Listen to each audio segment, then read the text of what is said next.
Hello friends, welcome to this video. আজকের এই ভিডিওতে বলবো পোস্ট অফিসের যে নতুন রিক্রুটমেন্ট বেরিয়েছে 2025 সালের সেই নিয়ে। এই ভিডিওতে এটার এলিজিবিলিটি ক্রাইটেরিয়া কী কী আছে সব ডিটেলস পাবেন। আপনারা এতে অ্যাপ্লাই কিভাবে করবেন পুরো গাইড পেয়ে যাবেন এই ভিডিওতে। তাই এই ভিডিওটাকে একটুও স্কিপ না করে পুরোটা দেখে ফেলুন। ইন্ডিয়ান পোস্ট অফিসের তরফ থেকে ইস্যু করা অফিসিয়াল নোটিফিকেশান ক্যান্ডিডেটসের জন্য। অর্গানাইজেশন নেম এই যে ইন্ডিয়ান পোস্ট অফিস বা ইন্ডিয়া পোস্ট অফিস, এটা হচ্ছে অর্গানাইজেশন নেম যেখান থেকে এই নোটিফিকেশানটা ইস্যু হয়েছে। তারপর এখানে অ্যাপ্লাই করার জন্য এখানে কিন্তু আপনাদেরকে অফলাইনে অ্যাপ্লাই করতে হবে এই নোটিফিকেশান অনুযায়ী। অনলাইনে কিন্তু এখানে আবেদন করার সুযোগ নেই। এই পোস্টে অ্যাপ্লাই করার জন্য আপনার এডুকেশান কোয়ালিফিকেশান মিনিমাম আপনাকে মাধ্যমিক পাস হতে হবে, তাহলেই আপনি এই পোস্টে অ্যাপ্লাই করতে পারবেন। এই যে 10th পাস দেখুন লেখা আছে, 10th পাস আপনাকে মিনিমাম হতে হবে। এই পোস্টে অ্যাপ্লাই করার জন্য age limit, minimum age limit হচ্ছে 18 বছর আর ম্যাক্সিমাম হচ্ছে 50 বছর। আপনি 50 বছরের বেশি বয়সে এখানে অ্যাপ্লাই করতে পারবেন না, আর 18 বছরের কমে এখানে অ্যাপ্লাই করতে পারবেন না। বয়সটা মাথায় রাখবেন। 5 বছর বেশি এসসি এসটিদের জন্য, আর ওবিসিদের জন্য হচ্ছে 3 বছর। এটা হচ্ছে এদের এজ রিল্যাক্সেশন। এত বছর বেশি বয়সে গিয়েও ওরা অ্যাপ্লাই করতে পারবে এই পোস্টের জন্য। ভ্যাকেন্সি ডিটেলস একটু বলে দিই। এখানে কিন্তু সর্বভারতীয় স্তরে হচ্ছে, মানে আপনি ভারতের যে কোনো রাজ্য থেকে এই পোস্টের জন্য অ্যাপ্লাই করতে পারবেন।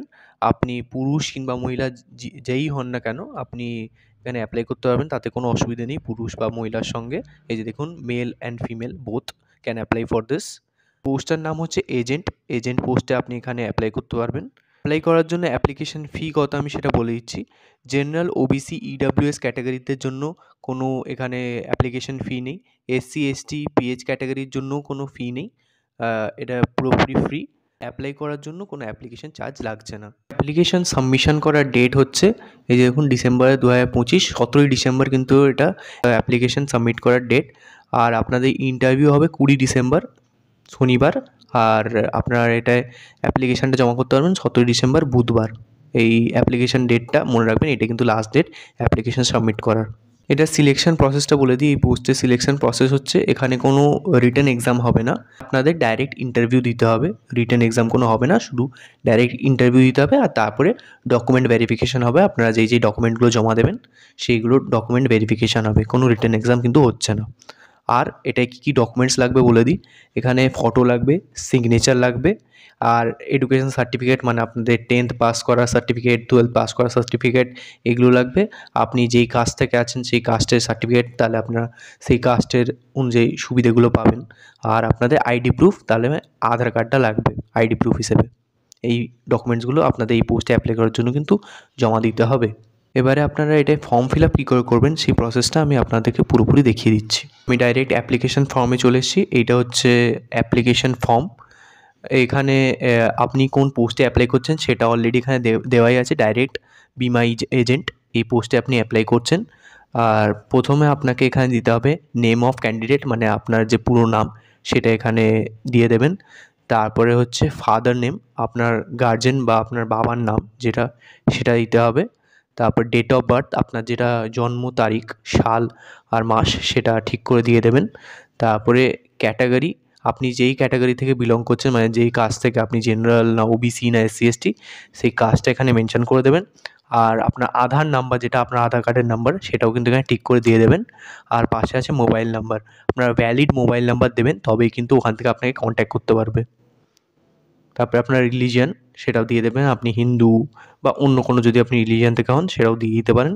আর এখানে পাশে আছে, এখানে একটা পাসপোর্ট সাইজ ফটো লাগবে। সেলফ অ্যাটেস্টেড মানে হচ্ছে আপনাকে পাসপোর্ট সাইজ ছবির নিচে আপনাকে সই করে দিতে হবে, তবেই কিন্তু সেটা সেলফ অ্যাটেস্টেড হবে পাসপোর্ট সাইজ ছবিটা।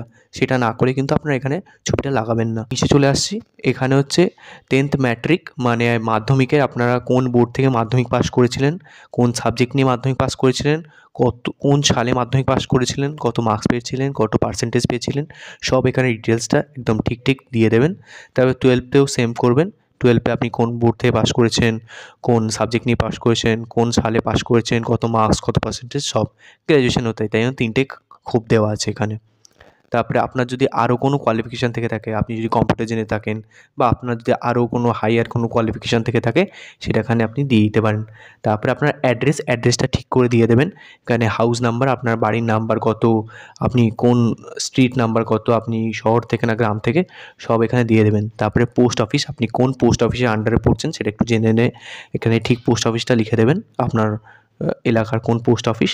তারপরে পুলিশ স্টেশন, আপনার কোন এলাকার পুলিশ স্টেশন সেটাও এখানে লাগবে, সেটাও দিয়ে দেবেন। আপনি কোন জেলা থেকে অ্যাপ্লাই করছেন সেটাও, জেলাটাও দিয়ে দেবেন আপনার, হুগলি, বর্ধমান বা আরও যত জেলা আছে সেই জেলা থেকে। তারপরে আমি ধরে নিচ্ছি আপনি পশ্চিমবঙ্গ থেকে অ্যাপ্লাই করবেন, তো পশ্চিমবঙ্গ বা আপনি যে রাজ্য থেকে অ্যাপ্লাই করবেন সেই রাজ্যের নামটা দিয়ে দেবেন। আর তারপরে পিনকোড দিয়ে দেবেন, আপনার পোস্টাল যে পিনকোড। লাস্টে এখানে আপনাকে ক্যান্ডিডেটই এখানে কিন্তু সিগনেচার করবে, এখানে একদম ঠিক একটা সিগনেচার করে দিতে হবে। এটাই ছিল পোস্ট অফিসে অ্যাপ্লিকেশান ফর্ম। এইটা এভাবেই আপনারা এই প্রসেস অনুযায়ী, আমি যেটা দেখালাম প্রসেস অনুযায়ী অ্যাপ্লাই করলে আপনারা কিন্তু এখানে ফর্মটা ঠিক করে ফিল আপ করে নিতে পারবেন। যে দেখে নিন এই পোস্টাল অ্যাড্রেসটা, এইটাই কিন্তু অফিসিয়াল নোটিফিকেশানের পোস্টাল অ্যাড্রেস। এই পোস্টাল অ্যাড্রেসটা আপনারা নোট করে নিতে পারেন। এই পোস্টাল অ্যাড্রেসেই কিন্তু আপনাদের এই অ্যাপ্লিকেশান ফর্মটা জমা করতে হবে। পোস্ট অফিসের অফিসিয়াল 2025 সালের নোটিফিকেশান নিয়ে যা যা ডাউট থাকার কথা আমি সব এই ভিডিওতে ক্লিয়ার করার চেষ্টা করলাম। আপনাদের যদি অ্যাপ্লিকেশান প্রসেস নিয়ে আরও কোনো ডাউট থেকে থাকে তাহলে আমাকে এই ভিডিওর কমেন্টে জানাতে পারেন, আমি ক্লিয়ার করে দেবো সেখানে।